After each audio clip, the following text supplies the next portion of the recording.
आणि यानंतर नीट पेपरफुटी प्रकरणातली सगळ्यात मोठी बातमी एबीपी माझाच्या हाती लागली आहे। शिवराज मोटेगावकर सीबीआयच्या ताब्यात आहे। शिवराज मोटेगावकर आरसीसी कोचिंग क्लासेसचे संचालक आहेत।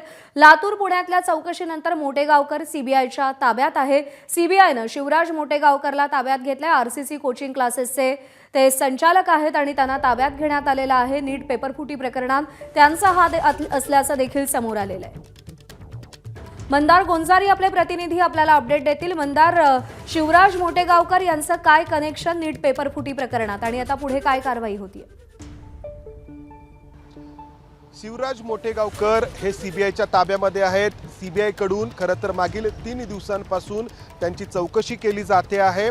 सुरुवातीला जवळपास 11 तास त्यांची चौकशी करण्यात आली आणि त्यानंतर माझ्या पाठीमागे पुण्यातील हे जे सीबीआयचं कार्यालय आहे, या कार्यालयामध्ये या नीट पेपरफुटी प्रकरणात जे संशयित आहेत किंवा ज्यांचं रेकॉर्ड आढळलेला आहे अशांची या ठिकाणी चौकशी केली जाते आहे आणि अर्थातच सीबीआयच्या तपासामध्ये जे काही आढळेल त्यानुसार सीबीआय कडून कारवाई केली जाणार आहे। हे आरसीसीचे शिवराज मोटेगावकर महाराष्ट्रामध्ये किंबहुना देशामध्ये मोठ्या प्रमाणामध्ये त्यांच्या क्लासेसच्या शाखा आहेत आणि नांदेड कलेक्शन जे आहे ते समोर येतं आहे। एक विद्यार्थिनी, या विद्यार्थिनीला तिच्या पालकांना जो पेपर मिळाला, नीटचा जो 3 तारखेला पेपर झाला मात्र तो आधीच फुटला होता, हे समोर आलं।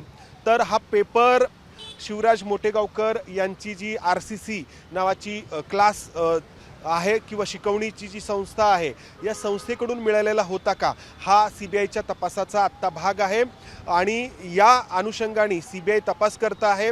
आपल्या सगळ्यांना ठाऊक आहे की याआधी लातूरमधलेच पी.व्ही. कुलकर्णी या प्रकरणामध्ये अटकेमध्ये आहेत। त्याचबरोबर पुण्यातील मनीषा मांढरे या आणखी एक अध्यापिका सीबीआयनी अटक केलेला आहे त्यांना, त्याचबरोबर मनीषा वाघमारे अटक आहेत आणि बाकीचे इतर एजंट आहेत। मात्र शिवराज मोटेगावकर हे नाव अतिशय मोठं आहे। आपण सगळे जाणतो आरसीसी क्लासेस संपूर्ण महाराष्ट्रभर त्यांची व्याप्ती आहे।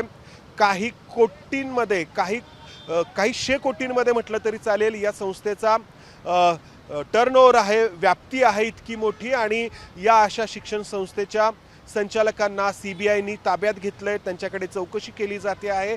नीटचा जो पेपर फुटलेला होता त्यातले जे काही ठराविक प्रश्न आपण पाहतो आहोत, मोटेगावकरांचा एक व्हिडिओ देखील गेल्या काही दिवसांपासून सातत्याने व्हायरल होतोय आणि त्या अनुषंगाने सीबीआय कडून तपास केला जातोय।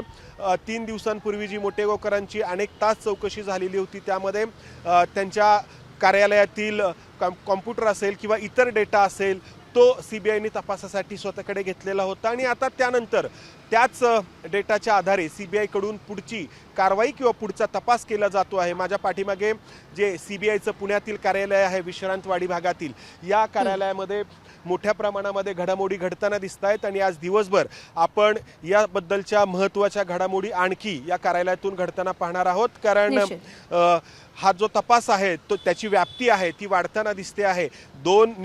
एक निवृत्त आणि एक विद्यमान प्राध्यापक अटक झालेले आहेत आणि इतरही अनेक एजंटची नावं किंवा ज्या पालकांनी, ज्या विद्यार्थ्यांनी पेपर खरेदी केलेला आहे असे पालक देखील बरोबर आहे। त्यामुळे या सगळ्यामध्ये आणखी कोणाकोणाचे हात माखलेले आहेत हे देखील लवकरच उजेडात येईल। आज दिवसभरात काय होतं त्याचे अपडेट जाणून घेत राहू। मंदार, तुर्तास धन्यवाद दिलेल्या माहितीसाठी। एबीपी माझा, उघडा डोळे बघा नीट।